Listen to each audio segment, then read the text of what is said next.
President Trump's One Big Beautiful Bill Act is now law. But what does it mean for individuals and businesses here in Connecticut? We talk to State Comptroller Sean Scanlon, whose office has produced a report analysing it. Plus, we take a look at other stories making the headlines from around the region. This is Connecticut East This Week.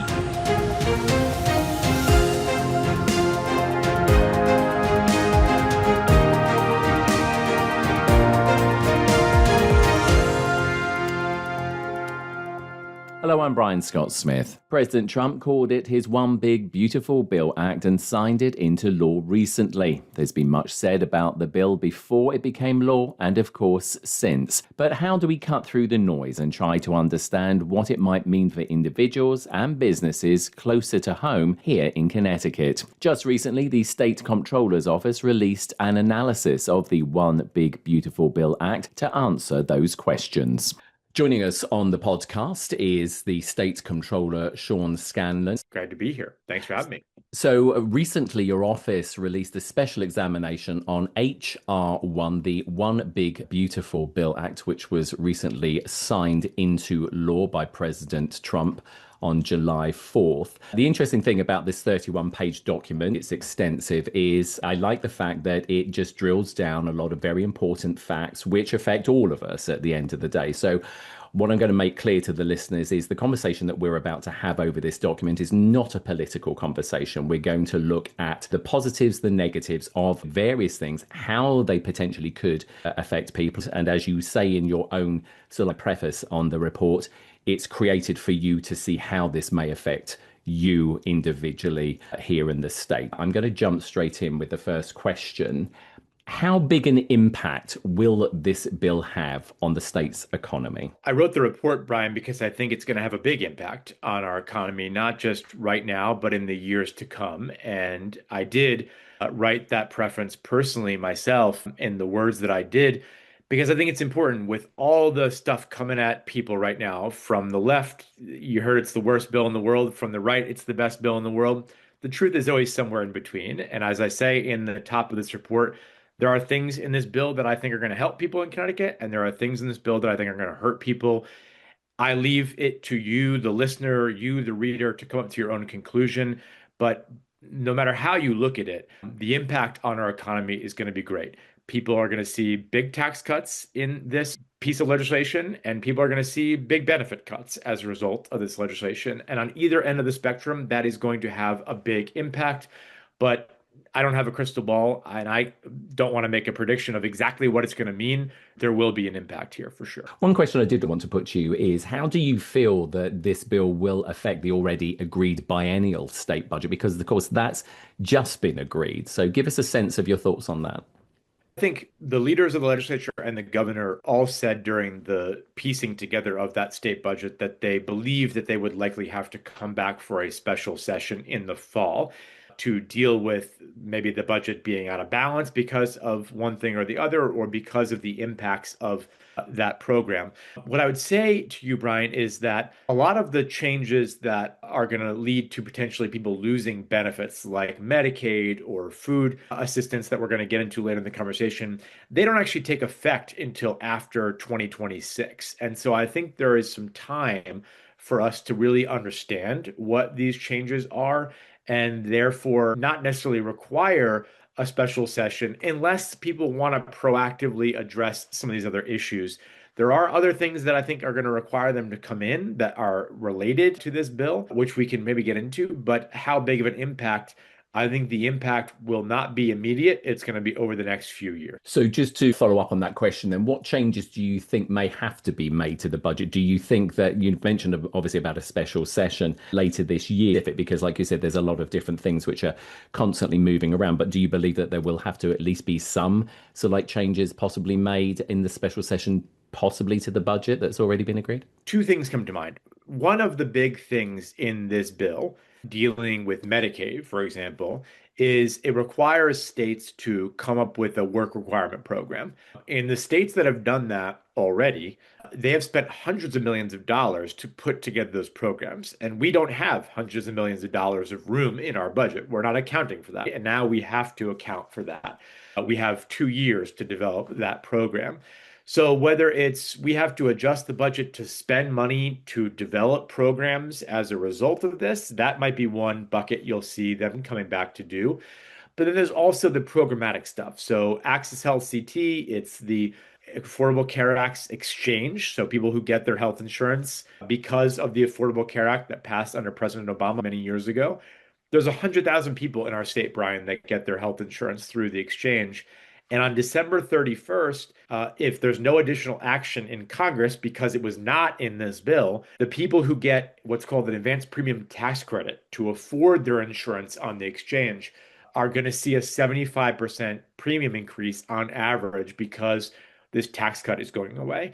And so, whether it's putting more money towards the things we need to do internally about designing work requirement programs, for example, or stepping into backfill for things that are not happening as a result of this bill or weren't included in this bill, I do think that you're going to see them having to do something, but it's unclear exactly what that is. And I frankly put this bill analysis out there as a roadmap to policymakers and commissioners and other stakeholders to know exactly what's going on and what we think is going to happen. Just following up, obviously, on the Affordable Care Act, as you were saying, we've also been hearing as well in other media outlets about that shocking 75% increase on premiums because of Yeah. obviously the subsidy that was there. It meant that a lot of people were able to have some form of health coverage. And certainly post-pandemic, it's going to be something that's going to hit a lot of people hard. And we also know, and so does your office very well, that our hospitals here in Connecticut, although are very good, are also feeling the effects and the financial pinch as well. It could obviously spell a big drop in the amount of people who have health insurance who maybe don't get it from either being a state employee or employed by, a company. Yeah, that's one of the tricky things about the bill and the discussion about the bill, right? Which is that the Republicans and President Trump, they said very clearly, we're not cutting Medicaid. And if you read the bill literally, they are not directly cutting Medicaid in the sense that they slashed $200 million of funding for the program and therefore there's a cut to it. What they're doing is changing the program. And as a result of the changes that they're making, we anticipate, and the report talks about, we think that there is potentially 100,000 or so people who may lose their benefits because of things like the implementation of work requirements, which have been historically difficult for people to navigate in other states that have tried to do this, not because they're not working and they're trying to defraud the system, but because they are working and it's hard and people don't know how to interact with government and the bureaucracy is not always designed to be the most consumer friendly, much to the annoyance of those of us in the world, right? And so these changes may not directly be a cut of the system, but these cuts will have an impact on people's lives. And to your point, Brian, on our healthcare system. There's other changes in this bill that deal with something called the provider tax. It's the mechanism that 49 states, besides Alaska, use to fund our hospitals. This dramatically changes how the provider tax works. And therefore, you could see a cut to the hospitals, not from the bill itself, but from us, because we now can't tax them enough money to give them back the money that they're getting from us as part of the provider tax. So this is very complicated. And I know a 31-page report is like a snooze fest to a lot of people, but I highly recommend that people take a look at it, especially the things that are relevant to them, because I want to try to just give people as much wonky information as possible, because they're not necessarily always getting that from the 30-second TikTok story that they see or a soundbite on the news in the partisan framing of what this bill is about. Looking at the Jobs Act and 2017 tax cuts, what could that mean for individuals and businesses here in the state? At the grand 30,000 foot level of this bill was about one thing and one thing only, if you listen to the president, which was that he did not want taxes to increase on the people that were helped by the 2017 tax cut because they were expiring. So he came into office the first term, he passed this big tax cut bill in 2017. Those tax cuts were supposed to expire at the end of this year. And so the whole reason for the big, beautiful bill was to continue those tax cuts. This is something that confuses a lot of people too, because it's not an additional tax cut. It's just the tax cut they've already got. They're not going to get their taxes increased. So a lot of the individuals that benefited from that, mostly high income, wealthier folks, they're not going to notice a big difference or an additional tax cut. They're just not going to get a tax increase because that tax cut went away. And again, I think we do the report for a lot of different reasons, but that was one of them, is that people don't necessarily understand this is not a new significant tax cut for the 2017 tax cut folks. There are some other tax cuts for things like tips and overtime, but really the bulk of what this bill does is just continues the 2017 Trump tax cuts. SNAP benefits, obviously, a lot of people rely on SNAP benefits here in the state because of their level of income. How are they going to be affected? Yeah, so unlike Medicaid, which has not had work requirements, there have been work requirements in place for folks on SNAP, which some of your listeners may not know what that is, but it basically is the new name for food stamps, right? And what this bill does, it is extends the existing work requirements for those folks from 55 to 65, meaning that people for 10 more years have to go and prove that they're actually working. And it gets rid of some exemptions for these things, like being a veteran or being homeless and other people that are in our state that have never had to prove that they're working before. And so, as a result of that, I was just last week in the CT Food Share headquarters in Wallingford talking to a bunch of providers in the state about this. And they're deeply worried that, again, with these work requirements, that people are going to start falling through the cracks. And SNAP basically is a lifeline for people to get food assistance and people who are, again, veterans, people who are younger people now, people who are older who are going to have to navigate some online system. It presents a lot of challenges. And as a result, we think that there will be a significant number of people who will fall off for this, and that the state may have to cover higher costs for this because of other pieces of SNAP too. So in addition to forcing the work requirements onto people, this has been a 100% federal paid for program throughout its history. Now the states are going to have to kick in for some of the costs of the facilitation of this program. And that is, again, another example where in this potential special session, the legislature is going to have to find tens of millions, if not hundreds of millions and more dollars for some of these programs. You touched upon it just a moment ago when you mentioned about new deductions for the tip industry. What does that mean for them, the workers, ultimately? Is that a positive for them? Yeah, so listen, I am a Democrat, as you said, and I know it's not always in vogue to have a Democrat say nice things, but if you're a tipped worker in the state of Connecticut, this bill is going to help you, right? Only about 2% of workers in our state are actually earning tips. But for the 2% of people that are doing that, people putting themselves through college and working as a bartender or something like that, they're going to benefit from this. But it is a relatively small percentage of the overall population. Salt deductions, they're going up, so that could benefit some people, but by benefiting them doesn't necessarily benefit the state. Talk to us about that. Yeah, so again, another win for people in Connecticut. If you're a taxpayer, we have high state and local taxes compared to other places in the country. The SALT deduction historically allowed you to deduct $10,000 of those taxes. The new bill takes it up to 40,000. So if you are somebody, living maybe down in Fairfield County where you've got high property taxes, you're paying higher local taxes, you now can deduct a significantly bigger chunk of your taxes as a result of that SALT cap, and it will help some folks out for sure. Talk to us about the small business tax because that's a little bit multifaceted. Yes, a lot of small businesses in our state are structured as pass-through entities. And as a result of this change, there was a 20% pass-through deduction. This bill makes that permanent, which basically continues and says that those folks that are running their small business as a pass-through entity, they can continue to use that 20% deduction. And that's a big benefit to them. And the state can continue its optional pass-through entity tax. It doesn't impact them, but for the income phase-in range for that, it goes 75,000 for a single person and 150,000 for a joint return. Again, a win for certain small businesses if they're using the small business pass-through entity tax. Clean energy credits now, obviously, we were all hoping to see more electric vehicles, solar, wind, etc. That's going to be phased out very quickly, according to the bill, possibly meaning slower adoption by both, really, as they move forward, because there were some very generous like credits to try and get people to switch. Yeah, this is a big negative in my mind, in the sense that both from an economic standpoint and from an environmental standpoint, obviously we are a state that experiences very high electricity costs, and I don't have a day go by without somebody telling me about their frustration about their Eversource bill, something that you have covered a lot. These tax benefits and investments in clean energy and the future of energy make those costs go down. Connecticut is paying a high cost for electricity right now because, in large part, we weren't making the necessary investments to diversify our energy grid. And we're catching up. We're doing things with wind and water and solar and a lot of, renewable energy sources that people talk about all the time, but we're not doing it fast enough.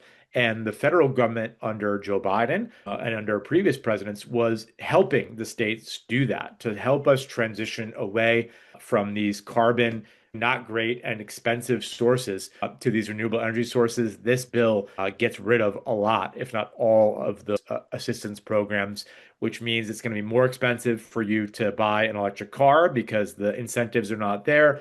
It's going to be more expensive for you to put solar on your house or your business. And it's going to be more expensive for all of us as ratepayers because we're not helping to drive down the cost of everybody's electricity generation with some of the large scale projects that you saw happening under previous administrations. I think this, in large part, was perhaps the genesis of the rift that happened between the president and Elon Musk. Elon obviously is a conservative guy who's a big fan of the president, but he's also somebody that understands the needs for us to move forward as a country on this as a way of reducing our dependence on things like foreign oil and other sources. And I think you saw the rift that they had together over, in large part, this section of the bill. Defense spending, that's actually quite a plus, according to that 150 billion added to the defense budget. Of course, Connecticut very much in that industry with obviously Electric Boat here in Eastern Connecticut. We've got Pratt and Whitney, Sikorsky, so there could be some benefits there. Absolutely. Connecticut is proud to have a big defense presence here.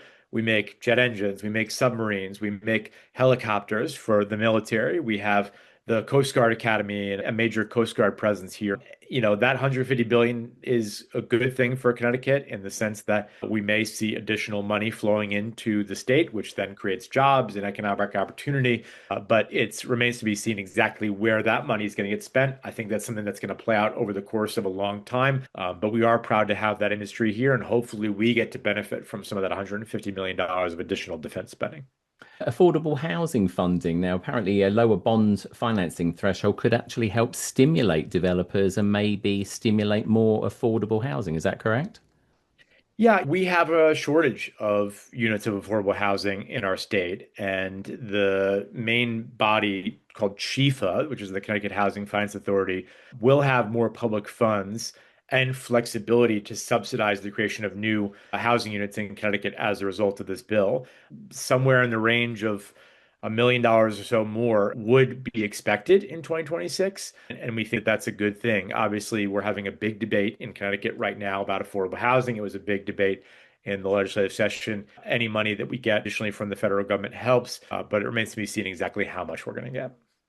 Now, we've constantly said throughout this conversation, and you have said, some of these changes will kick in almost immediately. Some of them are a few years down the road. What's your advice from your office for individuals affected and businesses as to maybe what they should be prioritizing in, say, the next 6 months to a year? Yeah, I think it's just about educating yourself, right? And people tell me every day it's really hard to get information now. We, in some ways, live in a post-truth society where, we have access to so much information and people don't really know what's true and what's not true. And they look at things in the media and sometimes don't trust that anymore. And they trust just their media, but that media has got a partisan spin on it. And so, what I try to do as the comptroller, as I say in the preface of this, is there's a long history of the person who's had my job since literally the 1700s, being the umpire that calls balls and strikes, regardless of what team is up at the plate. And I take that responsibility very seriously. I am a Democrat, but as you can read in this report, I'm not afraid to say where Republicans do things that are right. And there is some stuff in this bill that I think they got right that will help people. But I also think it's important to call out the things that will hurt people in the state. And I present this information to people so that they can come to a conclusion of what do you think the net benefit of this or bad of this is? Do your own homework, read this report, figure out what this means for you, your family, your business, and come to your own conclusions. Hopefully, this 31-page report will help you do that. But I think it's something that I always encourage people, trust but verify. Get your own information, do your own fact checking. And if this helps, I'm glad we're able to do it. And of course, the report is available on your website, osc.ct.gov. You can go to all my social media pages, which are just at CT Comptroller. You'll see the link there, and it's easy to find if you want to find it. You can check out the short videos that I post constantly on my social media pages to try to break this down. And if there's things that you want to see us looking into, shoot me a note. Let me know. Next week, we're going to be rolling out a way that people in Connecticut can just straight text me. And I'm going to give my text message phone number out to literally everybody in the state, and they can send me a text about what they want to do. If there's things that you want to know more about, let us know. I'll give you one last good example of that, Brian. I kept hearing from people that were frustrated about the high cost of property insurance and for things like flood insurance. And so we did a big report last month about why car insurance and home insurance were going up in the state of Connecticut. And that came literally because people asking me questions at events that I was at. So shoot me a line, check out the information, and let us know what you'd like us to look into for you. Sean Scanlon, Connecticut State Comptroller, thanks for talking to us about the special examination on the One Big Beautiful Bill Act. We appreciate your time and just helping us to understand that a little bit more in a way that is meaningful, obviously, for the listeners and also for businesses as well. Thanks for being on the podcast. Thanks, Brian. And again, if you want to view or download the State Comptroller's analysis of the One Big Beautiful Bill Act, then visit his website at osc.ct.gov.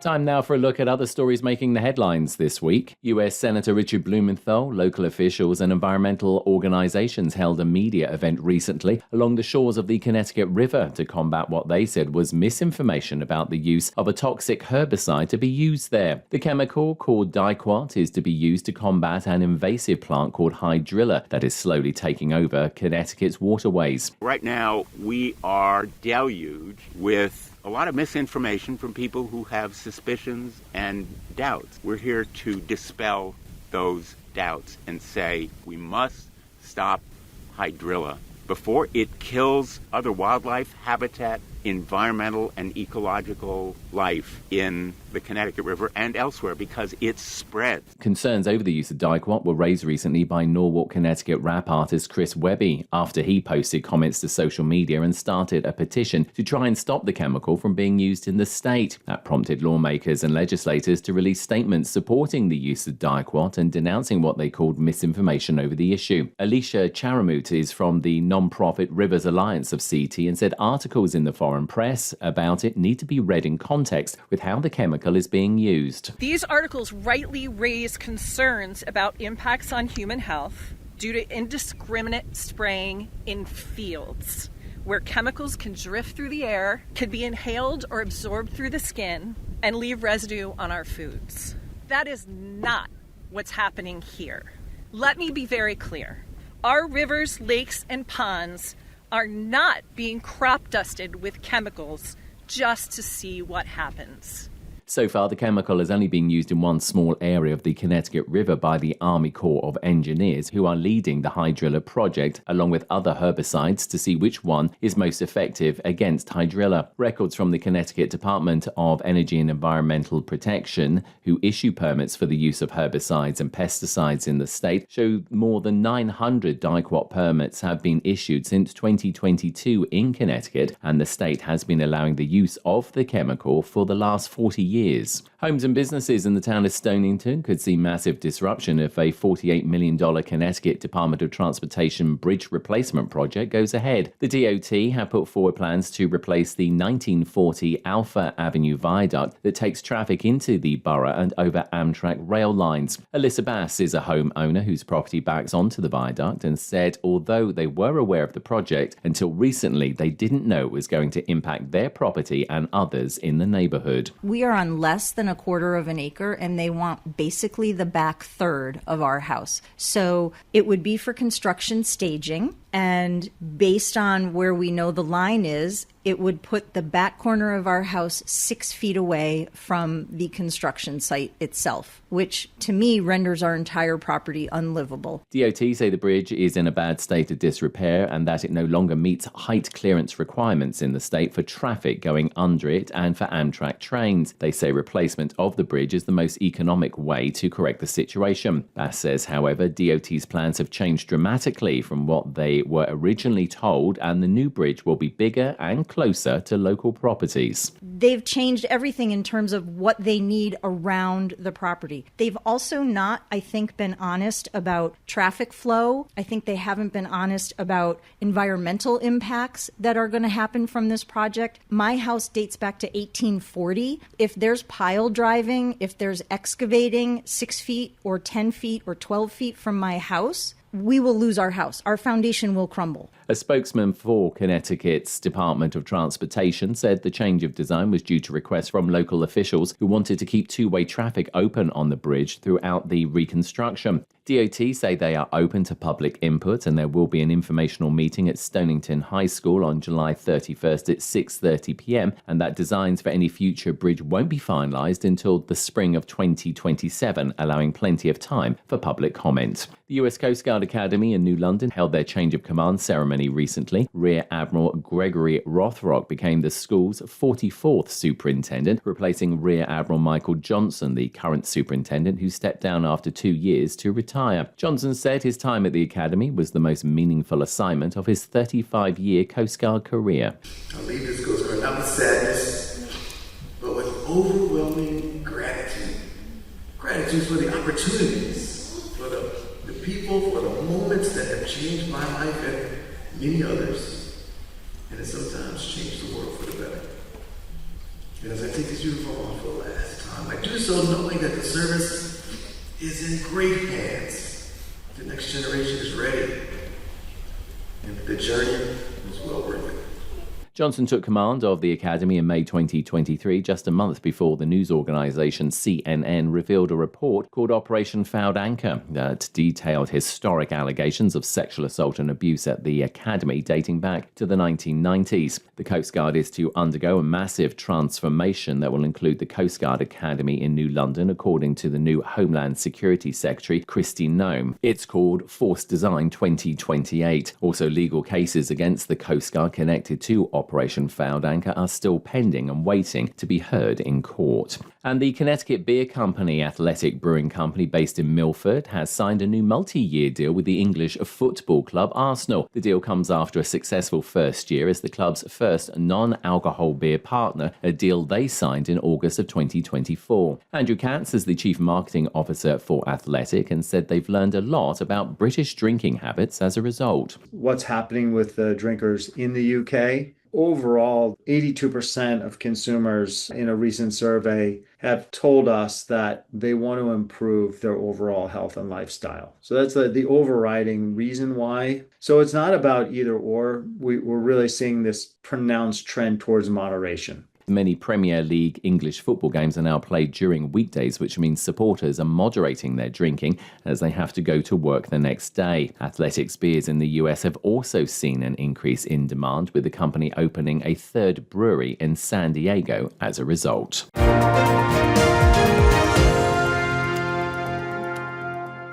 That's all from us for this edition. Do send us your questions and story ideas to the show via our website at connecticut-east.com or Facebook or Twitter at Connecticut East and on Instagram at Connecticut East This Week. And you can listen to the show again on our social platforms, on demand, and by asking your smart speaker to play Connecticut East This Week podcast. And please like, follow, and share on your social media too. I'm Brian Scott Smith. Thank you for listening.